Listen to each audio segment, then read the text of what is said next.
드디어 영국이 개발한 괴물전차가 공개됐습니다. 영국은 최근 2024 DVD 지상무기 전시회에서 자국이 오랜 기간 공들여 제작한 챌린저3의 모습을 공개했는데요. 국내 많은 전문가는 미래 K3 전차의 자리를 위협할 존재의 등장이라며 큰 우려를 표하고 있습니다. 아닌 게 아니라 두 전차는 파괴력과 기동은 물론 첨단 사양에서 비교되는 스펙을 보유하고 있으며 공교롭게도 2030년 현장 배치를 목표로 하고 있다는 공통점을 갖고 있기 때문입니다. 그런데 걱정하실 필요가 없습니다. K3와 챌린저3는 개발 목표와 철학에서 차이점이 있는 출발점이 다른 전차이기 때문인데요. 그래서 준비했습니다. 오늘은 K3와 챌린저3의 비교를 통해 미래 대한민국 주력 전차의 우수성에 대해 자세히 알려드리겠습니다. 여러분의 구독과 좋아요가 꺼리튜브 운영에 많은 힘이 됩니다. DVD 2024는 영국에서 열리는 유럽의 주요 군사 박람회입니다. 여기엔 장갑차와 주력전차, 물류지원 차량은 물론 포병 시스템과 무인 지상 차량, 공병 장비 등 지상에서 활동하는 최신 방위 기술이 모두 포함되는데요. 영국은 여기서 챌린저3의 내외관을 처음 공개했습니다. 챌린저3는 챌린저2의 개량판으로 더 향상된 방어력과 사격 정확성을 자랑합니다. 기존 챌린저2가 가지고 있던 장갑 방어력과 신뢰성은 유지하되 새로운 포탑 시스템과 더 강력한 전자장비가 추가되어 전장에서의 생존성 및 타격 능력을 한층 끌어올렸습니다. 특히 독일의 라인메탈사가 개발한 120mm L15A1 활강포를 장착하여 기존보다 높은 관통력과 정확도를 갖췄습니다. 엔진은 MTU사의 1500마력 디젤 엔진으로 최고 시속 60km로 달릴 수 있으며 듀얼 레이어 복합 장갑과 능동 방어 시스템을 갖추고도 약 66톤이라는 준수한 무게까지 달성했습니다. 그러나 챌린저3는 챌린저2에서의 여러 약점을 보완한 모델로 근본적으로는 업그레이드된 버전이기 때문에 한계를 가질 수밖에 없습니다. 그러나 한국의 K3는 기본 설계 개념부터가 챌린저와는 전혀 다르다고 할 수 있습니다. K3는 현존하는 전차를 압도하는 최상위 포식자로 개발되고 있으며 이 차이가 앞으로 두 전차의 경쟁 구도를 결정할 핵심 요소로 작용하고 있습니다. 작년 6월 현대로템은 파워팩의 위치 등을 재설계한 K3의 보완형 모델을 처음 공개했는데요. 챌린저3와 비교되는 가장 큰 강점은 완전히 새로운 설계 철학을 바탕으로 하고 있다는 점입니다. 기존의 전차들이 단순한 장갑과 화력에만 집중했던 것과 달리 K3는 네트워크 중심 전장 환경을 고려한 통합 전투 시스템을 갖추고 있어 다차원적인 전투 환경에서 최적화된 성능을 발휘할 것으로 기대됩니다. 이는 단순한 업그레이드 모델에 불과한 챌린저3와는 차별화되는 부분입니다. 한국이 개발 중인 K3는 완전히 새로운 차세대 주력 전차로 한국의 군사기술과 전략적 요구를 반영하여 설계되고 있습니다. K2 흑표의 성공을 바탕으로 K3는 그보다 더 강력한 성능을 지향하며 미래 전장에서 독보적인 전투력을 발휘할 것을 목표로 하고 있습니다. 특히 K3는 전차 간 전투뿐만 아니라 드론, 지상 무인 전투 차량 등과의 협력 전술도 고려한 다목적 전차로 개발 중입니다. 현재까지 추정되는 K3의 주요 사양은 주포로 독일제로 추정되는 130mm 고압 활강포가 장착될 것으로 예측됩니다. 화력면에서는 55구경장 활강포로 업그레이드한 챌린저보다는 130mm 고압 활강포를 장착한 K3가 더 강력할 것으로 많은 전문가는 예상하고 있습니다. 사실상 챌린저3의 주포는 K2 흑표만도 못하다는 의견이 지배적인데요. 이것은 포탄의 구경과 포신의 길이 외에도 실제 전장에서의 효율성 측면까지 고려되었다는 점에서 깊은 인상을 남기고 있습니다. 가령 K2 흑표는 자동 장전 장치를 탑재하고 있으므로 기동하는 상황에서도 재사격에 걸리는 시간이 6초에 불과하지만 챌린저 계열은 자동 장전 장치 탑재에 인색한 편이며 실제 탑재 가능성도 거의 없다는 소식이 들려오고 있습니다. 일반적으로 수동 장전 방식 전차의 경우 재장전에 10초 정도가 소요되는 점을 감안하면 챌린저3는 K3 대비 최대 절반 정도의 사격 효율을 보일 수밖에 없습니다. 두 전차는 방어력에서도 차이를 보입니다. 챌린저3는 강화된 복합 장갑과 APS 시스템을 탑재했지만 K3는 이전 모델이었던 K2와는 완전히 다른 미래 전장에 대응하는 전자기 기반 방어 시스템과 EMP 방어 기술을 적용할 가능성이 큽니다. 작년 공개한 모델을 기준으로 K3는 K2의 피탄 거부 컨셉을 더욱 강화한 모습을 보이고 있습니다. 여기서 말하는 피탄 거부란 문자 그대로 적의 포탄을 맞고 버텨내겠다는 게 아니라 아예 피격당하는 상황 자체를 만들지 않겠다는 건데요. 예시로 반능동 유기압식 ISU를 탑재한 K2는 이른바 무릎 꿇기라고 불리는 극단적인 움직임까지 가능합니다. 이 덕에 차체를 낮춰 골짜기나 구릉에 바짝 엎드리는 방식으로 적의 공격을 회피할 수 있고, 반대로 언덕 위에 매복하는 방식으로 적을 요격할 수도 있습니다. 산악 지형이 많은 대한민국의 특성을 반영한 독보적 기술이라 할 수 있는데요. 여기에 이전 모델인 K2 흑표는 RHA 기준 800mm 초중반을 관통할 수 있는 자탄을 방어할 수 있는 장갑을 장착하고 있습니다. 그런데 K3는 여기서 한 발 더 나아가 스텔스 기능이 적용된 것으로 보입니다. 우선 가장 먼저 눈에 띄는 건 차체 정면과 측면, 포탑 측면의 벌집 모양 구조물인데요. 포탑 측면의 벌집 모양 구조물은 66mm KM225 유견장,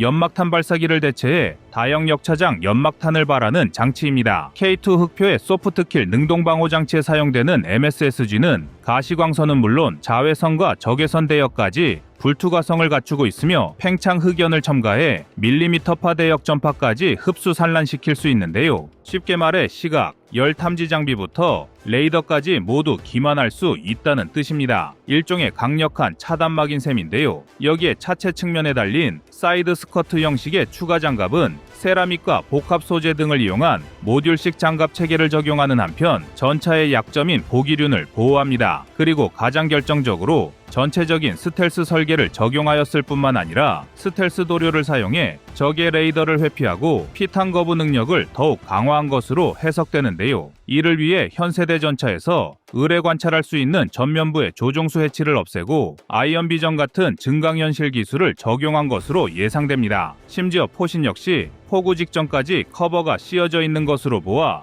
레이더 전파를 흡수하는 스텔스 설계를 적용한 것으로 보입니다. 다만 복합방호 장갑을 비롯하여 스텔스 성능은 언제나 최신 기술의 총하였기에 기술의 발달로 언제 또 업그레이드 될지 모르고 도입국의 소요에 따라 변경 가능성이 있습니다. 즉 K3와 챌린저3 모두 현재까지 밝혀진 스펙으로는 그 우위를 쉽게 판단하기는 어렵습니다. 그러나 확실한 것은 챌린저3가 기존 K2 수준의 장갑과 포탄 회피 기술의 적용을 고집한다면 K3와의 경쟁에선 밀릴 것이 확실해 보입니다. 여기에 K3에는 한국형 복합 장갑과 전자기기 기반 능동방어 시스템, EMP 방어 기술이 추가될 것으로 보이는데요. 이 모든 것을 갖춘 풀옵션의 경우에도 무게는 60톤을 넘지 않아 이 부분 역시 챌린저보다 우위를 보입니다. 전술의 뜻 챌린저3는 MTU사의 1500마력 디젤 엔진을 달고 평지에선 시속 60km, 야지 기준으로는 시속 40km대의 속도를 낼 수 있습니다. 반면 K3는 챌린저3보다 20% 출력이 높은 1500에서 1800마력의 하이브리드 엔진이 장착되어 최고 속도 70km를 유지할 수 있으며 야지에서도 시속 50km 이상의 속도를 낼 수 있습니다. 전차는 빠른 속도를 앞세워 적의 방어선을 돌파해야 하기에 기동성이 매우 중요한데요. 시속 10km 이상의 차이는 전장에서의 승패를 좌우할 요소가 될 수 있습니다. 여기에 더해 K3는 K2에서 보여줬던 세계 최초의 반능동 유기압식 현수 장치를 대대적인 업그레이드까지 예고해 전차의 중량과 기동성 측면 모두를 향상할 것으로 예상됩니다. 반면 챌린저3는 개선된 3세대 하이드로 서스펜션을 도입해 이전 모델인 챌린저2 대비 기동력과 주행 성능을 향상하기 위한 노력을 시도하였으나 챌린저 계열 특유의 무거운 중량을 지탱하기엔 쉽지 않아 보입니다. 전투 중량이 무려 75톤이나 되던 이전 모델의 무게를 획기적으로 줄여 66톤이라는 성과를 이뤄냈지만 M1 에이브럼스와 레오파르트2가 60톤 초반대의 중량을 가지고 있는 점을 고려하면 여전히 중량 문제를 완전히 해결하지 못한 것으로 보입니다. 전술의 뜻 K3의 최대 출력이 챌린저3와 비교하여 20% 정도 높은 데다가 최신 경량화 기술까지 적용되어 더 빨리 더 먼 거리를 이동할 수 있습니다. 두 모델 모두 2030년 배치를 목표로 하는 만큼 군수 시장에서의 경쟁도 치열할 것으로 예상하는데요. 특히 K3는 기존의 K2 흑표가 수출된 중동 및 동유럽 시장에서 강력한 입지를 다질 가능성이 큽니다. 챌린저3는 기존 유럽 및 나토 회원국을 중심으로 시장을 공략할 수 있지만 그와 같은 시장에서도 K3와의 경쟁이 불가피할 것입니다. 한국의 군수산업은 이제 글로벌 시장에서 중요한 위치를 차지하고 있으며 K3의 등장으로 인해 한국의 전차 기술이 세계 시장에서 더욱 주목받을 것으로 보입니다. 반면 영국은 챌린저3를 통해 자국의 방위 산업을 지키고자 하지만 새로운 세대의 전차와의 경쟁에서 얼마나 큰 성과를 낼 수 있을지는 미지수입니다. 챌린저3는 챌린저2의 한계를 극복한 모델이지만 근본적으로는 업그레이드 전차에 불과합니다. 반면 한국의 K3는 그 자체로 미래 전장을 장악할 모델로 개발되고 있으며 이 전차가 향후 세계 전차 시장에서 미칠 영향은 지대할 것입니다. K3의 등장으로 한국 군수 산업은 세계 무대에 또 하나의 새로운 기준을 세울 것이며 기갑 최강국의 면모를 또 한번 확인시켜 줄 것입니다. 여러분의 구독과 좋아요가 꺼리튜브 운영에 많은 힘이 됩니다.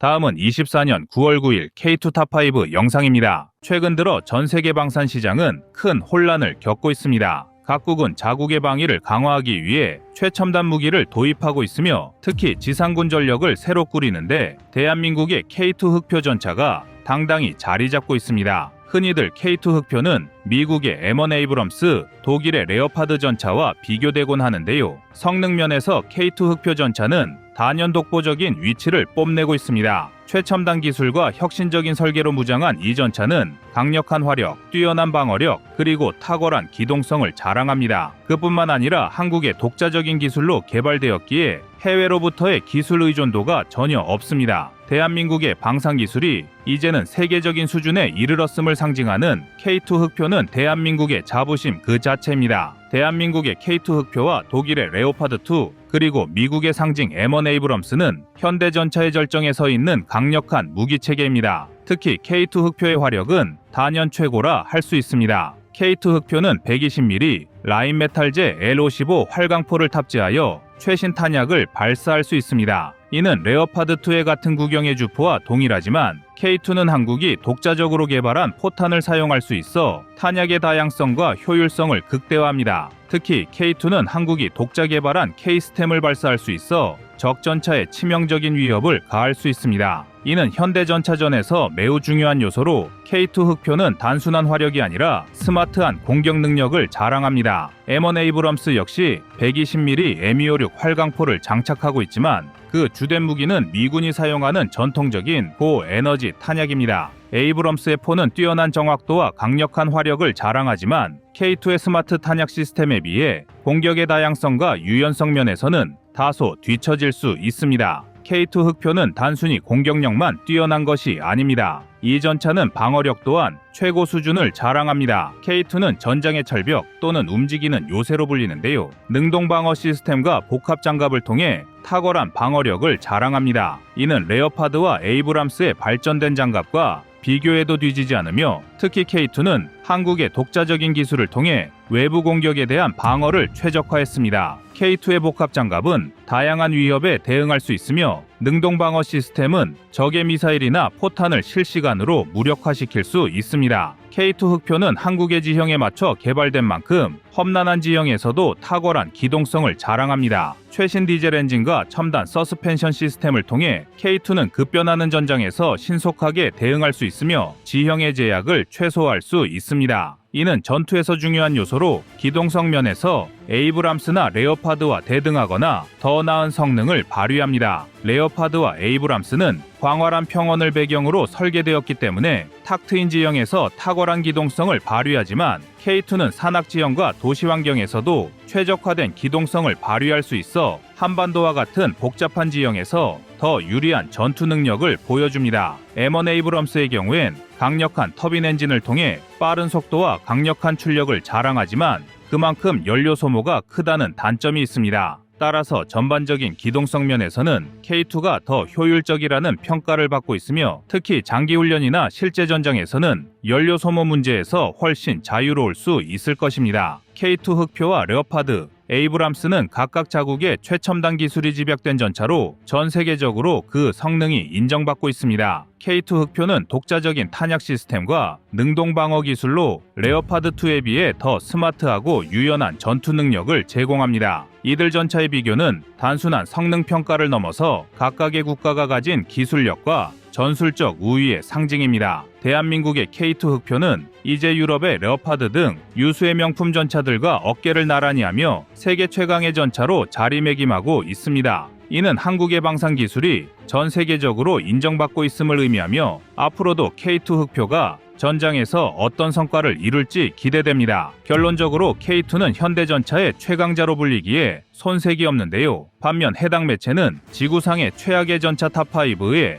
북한의 T-34를 포함시키며 여전히 북한은 과거의 전차가 보여준 환상에서 벗어나지 못하고 있다는 지적을 덧붙였습니다. 대한민국의 K2 흑표 전차와 북한의 T-34 전차는 그 기원부터 현재까지 완전히 다른 길을 걸어왔습니다. K2 흑표는 대한민국의 최첨단 기술이 집약된 전차로 현대전장의 판도를 바꾸는 무기인 반면 T-34 전차는 제2차 세계대전 당시 소련이 설계한 전차로 북한에서는 여전히 상징적인 전차로 남아있지만 실전에서의 결과는 참혹할 것입니다. K2 흑표는 120mm 활강포를 장착, 최신 자동 장전 시스템을 통해 이동 중에도 포탄을 발사할 수 있지만 T-34는 85mm 포를 탑재해 화력면에서 명암도 내밀기 어렵습니다. T-34의 포는 K2의 첨단 방어 시스템을 뚫을 수 없지만 K2의 포탄은 T-34를 단 한 방에 초토화시킬 수 있습니다. 방어력 역시 철벽과 종이장처럼 큰 차이를 보이는데요. K2 흑표는 복합 장갑과 능동 방어 시스템을 통해 적의 공격을 실시간으로 방어할 수 있는 반면 T-34는 1940년대 설계된 단순한 장갑을 갖추고 있을 뿐입니다. K2가 최신의 미사일과 포탄을 막아낸다면 T-34는 기본적인 현대 포탄조차 막기 어려운 상태입니다. 즉 T-34는 시대에 뒤떨어진 골동품이라는 얘긴데요. 이런 차이는 기동성과 승무원의 생존 확률에서도 크게 벌어지고 있으며 만약 실전에서 두 전차가 만난다면 K2 흑표는 T-34를 종이장처럼 찢어버릴 것입니다. 또 일부 커뮤니티 등에선 러시아의 최신의 전차이자 세계 최초의 4세대 전차라고 자랑했던 T-14 아르마타와 K2 흑표 전차를 비교하기도 합니다. 사실 스펙상의 성능에서는 K2 흑표와 T-14의 격차가 너무 큰데요. 이론상 T-14 아르마타와 1대1 승부에서 승리할 전차는 지구상에 존재하지 않는다고 봐도 무방할 정도입니다. 포탄은 평범한 125mm 활강포를 사용하지만 신형 포탑인 2A-82 원엠 포탑을 장착, 이 덕에 약 1000mm의 관통력을 지니고 있습니다. 800에서 850mm의 장갑을 가진 K2의 전면 장갑을 관통할 수 있다는 얘긴데요. 따라서 K2 전차가 전면전에서 상대할 경우 K2 전차가 격파될 확률이 높습니다. 그러나 무적처럼 보이는 아르마타에게 가장 근본적이고 치명적인 문제가 있습니다. 바로 실존하지 않는 상상 속의 전차라는 점입니다. 현재 러시아는 심각한 생산 적체에 초대형 국방 비리까지 터진 상황입니다. 이런 문제로 아르마타의 최초 배치 연도는 계속 연기되고 있으며 언제부터 양산될지 장담할 수 없는 처지에 놓였습니다. 즉 현재 상황에서 T-14가 배치될 일은 상당히 먼 훗날의 일이 될 것인데요. 반면 한국의 K2 전차는 더 완벽해지고 있습니다. S&T중공업에서 드디어 지긋지긋한 변속기 문제를 해결했다고 밝혔고 그 외에도 전투력 강화를 위한 개선안이 나오고 있는데요. TMMR과 RWS, 장갑재 개선을 통해 전차 내외적으로 모두 강화될 예정입니다. 이외에도 현재 장갑판보다 약 28% 단단한 신형 장갑판 개발, 현수 장치 개선 등 각종 장치를 개선하려고 계획하고 있어 현재보다 더 강력해질 예정입니다. 만약 이런 개선 사항이 K2PL, K2NO 같은 수출형에 추가로 적용된다면 설령 T-14라고 하더라도 해볼 만하다는 것이 전문가들의 분석입니다. 현재의 전력과 미래 가치까지 K2는 가히 최고의 전차라 해도 과언이 아닙니다. 그리고 이런 장점으로 인해 최근 K2 흑표는 폴란드와 같은 유럽 국가들에서 큰 관심을 받고 있습니다. 폴란드는 자국의 방위력을 강화하기 위해 K2 흑표를 도입하기로 했으며 이는 K2 흑표의 성능이 국제적으로 인정받았음을 의미합니다. 폴란드뿐만 아니라 다른 유럽 국가들도 K2 흑표에 관한 관심을 보이며 한국의 방산 기술이 세계적인 시장에서 경쟁력을 갖추고 있음을 증명하고 있습니다. 폴란드의 선택은 단순한 무기 구매를 넘어서 유럽과 한국 간의 군사적 협력의 새로운 장을 열고 있습니다. 이는 한국의 방산 산업이더는 국내에만 머물지 않고 글로벌 시장에서 주요 플레이어로 자리매김하고 있음을 의미합니다. K2 흑표는 여기서 멈추지 않습니다. 한국은 현재 K2 흑표의 업그레이드 버전인 K2EX를 개발 중입니다. K2EX는 기존의 K2 흑표에 비해 더욱 강화된 방어력과 공격력을 자랑하며 다양한 첨단 기술이 추가될 예정입니다. 이는 한국의 방산 기술이 계속해서 발전하고 있음을 보여주는 증거이며 미래 전장에서의 우위를 점하기 위한 중요한 발걸음이 될 것입니다. K2 흑표 전차는 대한민국의 자부심이자 세계 최고의 전차로 자리 잡았습니다. 강력한 화력, 최첨단 방어 시스템, 그리고 뛰어난 기동성으로 무장한 K2 흑표는 세계 각국의 군사 전문가들로부터 찬사를 받고 있습니다. 그리고 앞으로도 K2 흑표는 대한민국을 세계적인 군사 강국으로 이끄는데 크게 이바지할 것입니다. 여러분의 구독과 좋아요가 꺼리튜브 운영에 많은 힘이 됩니다.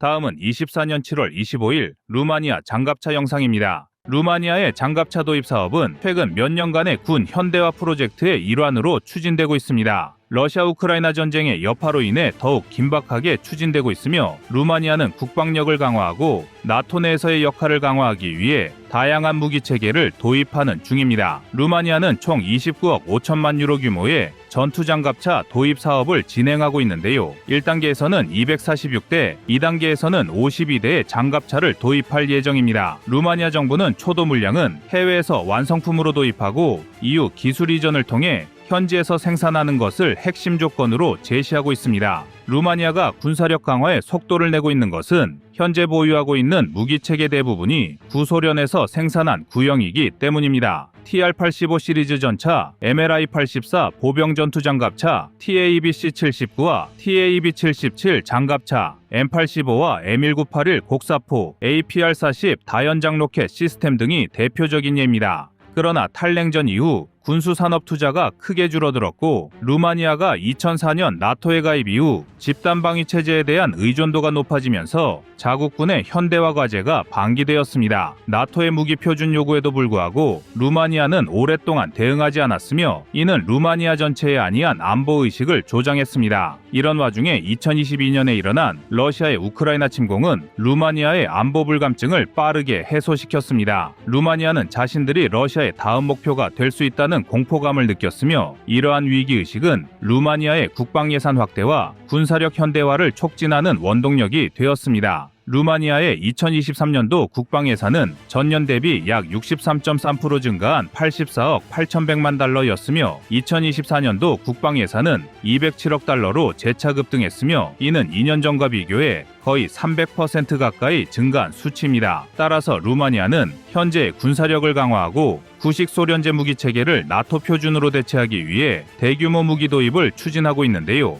여기에는 한국의 무기 체계가 큰 역할을 하고 있습니다. 루마니아는 K9 자주포 53문과 K10 탄약 운반차 36대를 도입하기로 결정했고 그 이전엔 신궁을 도입했으며 K2도 루마니아 수출을 노리고 있는데요. 레드백까지 루마니아의 문을 두드리고 있는 것입니다. 하지만 레드백이 루마니아에 손쉽게 무혈 입성하지는 못할 것 같습니다. 이번 사업에서 한화에어로스페이스가 개발한 레드백과 함께 여러 경쟁 모델들이 경합을 벌일 것으로 보이는데요. 바로 에이젝스와 CV90입니다. 그럼 지금부터는 레드백의 경쟁 상대가 될 기종들에 대해 살펴보겠습니다. 에이젝스는 제너럴 다이나믹스의 영국자 회사가 개발한 최신형 장갑차로 다양한 전술적 임무를 수행할 수 있도록 설계되었으며 영국군의 차세대 장갑차로 채택되었습니다. 전투 중량은 약 38톤이고 엔진은 MTU 600kW 디젤 엔진을 탑재하고 있습니다. 최대 속도는 도로에서 70km/h, 오프로드에서 40km/h이며 승무원 3명을 포함해 모두 7명이 탑승 가능합니다. 무장은 40mm CTA 인터내셔널 CT-40 기관포 7.62mm 동축 기관총을 탑재하고 추가로 대전차 미사일을 탑재할 수 있습니다.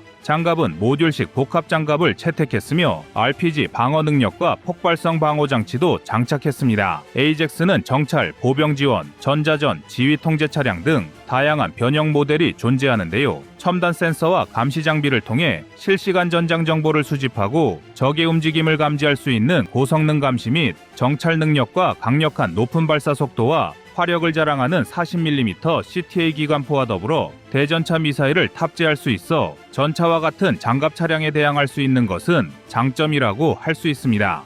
그러나 에이젝스는 루마니아 장갑차 도입 사업에서 가장 먼저 제외될 것이라는 예상이 나올 정도로 많은 단점을 가지고 있습니다. 우선 개발 및 도입 비용이 매우 높고 유지 보수와 수리가 복잡한 것으로 알려져 있어 이런 점이 다시 또 운용 비용을 증가시킨다는 악순환으로 연결됩니다. 그리고 기동성과 편의성은 그야말로 치명적이라고 할 수 있는데요. 전투 중량이 38톤에 달해 일부 지형에서의 기동성에 제한이 있을 수 있습니다. 이는 특히 산악 지형이나 좁은 도로에서 문제로 작용할 수 있습니다. 또한 진동이 심해 차체에 균열이 발생하고 심지어 탑승한 병력들의 청각에 이상을 발생시킬 정도입니다. 이에 반해 CV90은 레드백과 함께 치열한 경쟁을 펼칠 것으로 예상되는 기종입니다. CV90은 스웨덴의 방상위협 BAE 시스템즈 해글룬즈가 개발한 보병 전투차로 다양한 전술적 요구를 충족시킬 수 있는 다목적 장갑차입니다. 전투 중량은 약 35톤이며 엔진은 스카니아 DS14 디젤 엔진을 탑재하고 있습니다. 최대 속도는 도로에서 70km/h, 오프로드에서 40km/h입니다.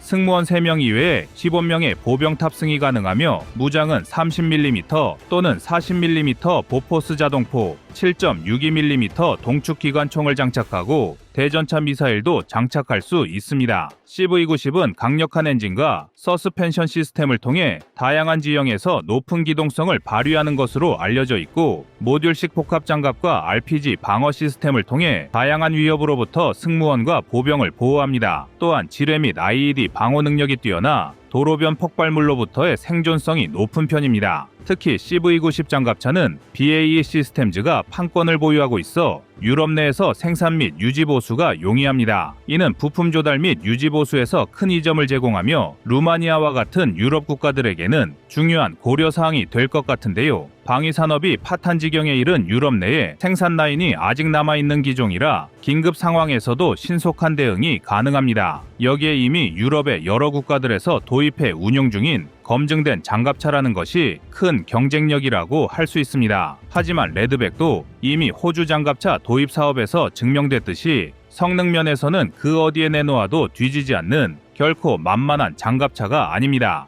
그러나 레드백은 여러 핵심 부품이 해외에서 도입된 점이 수출의 장애물로 작용할 가능성도 있습니다. 이를 해결하기 위해 한화에어로스페이스와 국방과학연구소는 레드백 장갑차의 주요 장비를 국산화하는 개량 사업을 진행하고 있는데요. 레드백의 장갑을 국산화하고 무인 포탑을 추가하거나 K-21 장갑차 포탑을 개량하여 적용할 계획입니다. 또한 이스라엘에서 공급하는 아이언비전, 트로피 능동 방어 시스템, RCWS 원격 사격 통제 장치 등과 소음을 줄이고 연비를 높일 수 있는 고무 궤도도 국산화하여 적용할 예정입니다. 또 하나 문제가 있다면 호주 수출용 레드백을 루마니아에 제한하기는 어렵다는 것입니다. 루마니아의 장갑차 도입 예산이 호주만큼 넉넉하지는 않기 때문입니다. 따라서 레드백 장갑차의 개량 사업을 통해 단가를 낮추는 것도 중요한데요. 한화에어로스페이스는 레드백의 대당 가격을 100억 원 이하로 맞출 계획입니다. 신군과 K9에 K2 레드백까지 루마니아 수출에 성공한다면 루마니아는 폴란드 못지않은 혹은 그 이상의 방산 협력 국가가 될 수 있는데요. 이와 관련해 한국 방산의 유럽 거점을 폴란드가 아닌 루마니아로 변경하는 것도 고려해 볼 수 있습니다. 일단 루마니아가 도입하는 한국의 무기체계 물량이 상당하고 한화에어로스페이스는 레드백 수출을 위해 루마니아의 레드백 장갑차의 MRO 센터와 함께 생산 시설을 설립할 예정이며 루마니아 기업을 글로벌 공급망에 통합할 계획을 발표했습니다. 이는 루마니아 방위 산업의 기술 개발과 일자리 창출에 기여할 뿐만 아니라 장기적인 운영 지원과 기술 협력을 통해 보병 전투 차량을 생산하고 인도하는 것을 목표로 하고 있습니다. 이러한 이유들로 계속 잡음이 생기고 시끄러운 폴란드보다는 오히려 대한민국 무기 체계를 계속 도입하고 추진하는 루마니아가 오히려 K방산의 유럽 거점으로는 더욱 유리할 수도 있다는 분석이 나오고 있는 중입니다. 이상 꺼리튜브였습니다.